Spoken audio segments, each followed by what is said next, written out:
Bonjour Cécilia. Bonjour Delphine. Aujourd'hui, vous allez donc revenir sur une histoire bien mystérieuse. Oui, aujourd'hui, je vous parle du signal WOW. Et je vous parle de ça parce qu'un astronome amateur a ravivé ce mystère vieux de 40 ans. Il aurait peut-être découvert son origine. Alors, on rappelle ce que c'est ce signal WOW. Oui, alors, en 1977, le radiotélescope de l'Ohio, de l'Université de l'Ohio aux États-Unis, qu'on appelle Big Air et qui depuis a été démantelé, a enregistré un puissant signal de 72 secondes. Mais on ignore son origine précise. Les antennes, elles, pointaient sur une zone en particulier dans l'espace. C'est la constellation du Sagittaire, qui est une zone immense, évidemment. Mais plus de 40 ans ont passé et personne n'a encore réussi aujourd'hui, ou peut-être à identifier la source de ce signal, ce qui laisse donc la place à la plus folle des hypothèses. Il aurait été émis par une intelligence extraterrestre. Pourtant, que ce soit dans cette région du ciel ou ailleurs, on n'a plus jamais reçu de signal similaire. Et qu'est-ce qui captive autant dans cette histoire ? Alors, il y a 3 éléments qui font de ce signal quelque chose de vraiment passionnant. D'abord, le plus surprenant, c'est son intensité. Le pic enregistré est 30 fois plus intense que le bruit de fond de l'univers. C'est le signal le plus puissant jamais enregistré. C'est ce qu'on voit sur le fameux bout de papier qui lui doit son nom, que vous allez voir à l'écran. Pour nous, le commun des mortels, difficile de réaliser l'ampleur de ces données qu'on voit s'afficher. Alors, je vais vous aider un petit peu. En fait, le signal capté, il était traduit en chiffres et en lettres pour être lu. L'intensité varie de 1 à 9 et au-delà de 9, on utilise un code alphabétique. C'est très rare qu'on le fasse. A vaut 10 et ainsi de suite.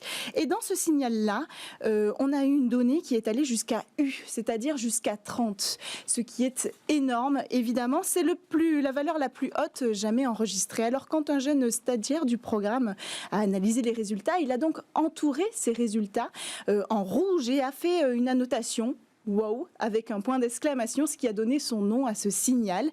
Et on va continuer donc avec un deuxième élément qui fait de ce signal un signe exceptionnel, c'est sa bande fréquence. Sans entrer dans les détails, le signal figure sur une bande très précise, elle fait moins de 10 kHz. Et en fait, on ne connaît aucun phénomène naturel aujourd'hui capable d'émettre sur une bande si étroite de fréquence. Tous les signaux émis par les corps célestes, que ce soit des étoiles, des pulsars, des planètes, émettent sur de nombreuses fréquences à la fois.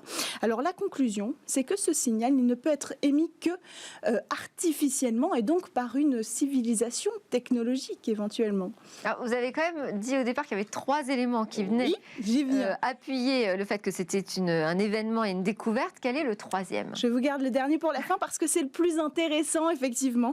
Le signal a été émis précisément à une fréquence de 1420,4556 MHz. Alors ça ne vous dit rien, mais la fréquence, c'est le plus important dans l'histoire parce que pour les scientifiques, ce chiffre est précisément connu. En fait, c'est exactement sur cette fréquence-là que les chercheurs s'attendaient à recevoir un message de la part d'une intelligence extraterrestre, si elle existe.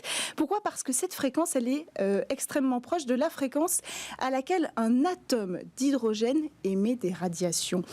Autrement dit, n'importe quel scientifique la connaît aujourd'hui, cette fréquence. Alors, si une intelligence extraterrestre voulait entrer en contact, on imagine forcément qu'elle utiliserait un langage universel, un langage qui va de pair avec un tel niveau de technologie. Delphine, c'est donc le langage de la physique.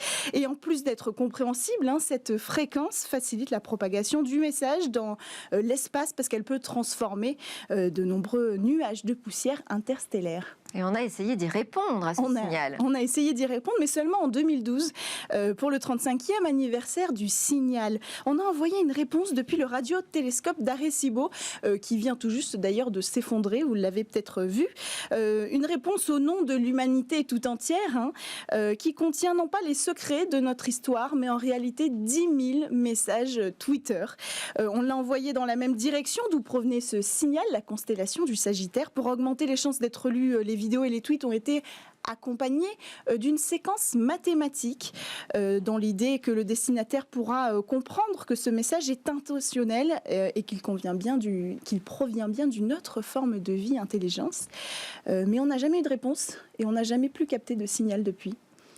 Alors, on va revenir donc à aujourd'hui et cet astronome amateur qui serait remonté, lui, à l'origine de ce signal. Comment a-t-il procédé ? Alors, en fait, il s'est aidé de données qu'on n'avait pas à l'époque, c'est celle du satellite Gaïa. C'est un satellite envoyé dans l'espace par l'ESA, l'Agence spatiale européenne, destiné à cartographier précisément les étoiles de notre univers. La base de données a été rendue publique et elle recense déjà des dizaines de milliers d'étoiles.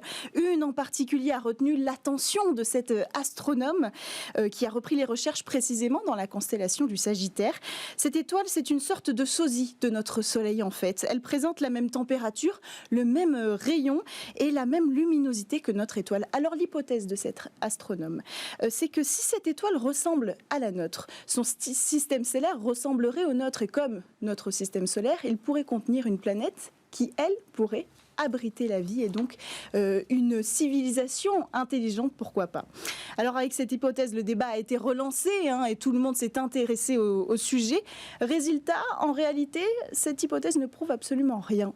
Parce qu'on ne peut pas vérifier, évidemment, que oui, la vie s'est bien développée là-bas. Et surtout, on ne peut pas diriger la source du signal. Mais il y a une autre piste aussi qui est intéressante à citer. Il y a 3 ans, on a crié à la fin du mystère du signal WOW. Un chercheur réputé a affirmé que ce signal provenait en réalité d'une comète. Une comète entourée d'un nuage d'hydrogène de plusieurs millions de kilomètres de diamètre. Et effectivement, une comète est bien passée proche de la Terre en 1977. Mais les preuves, en réalité, ne collent pas.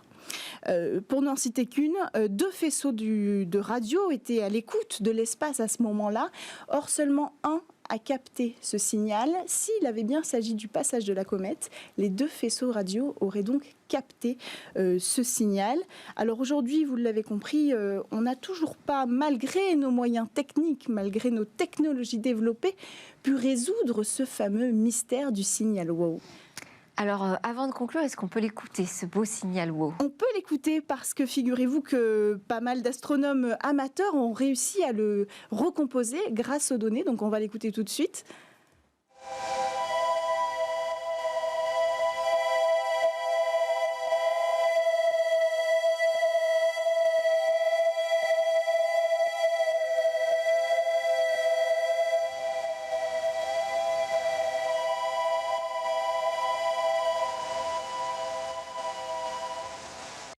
Absolument magnifique. C'est beau. On y est.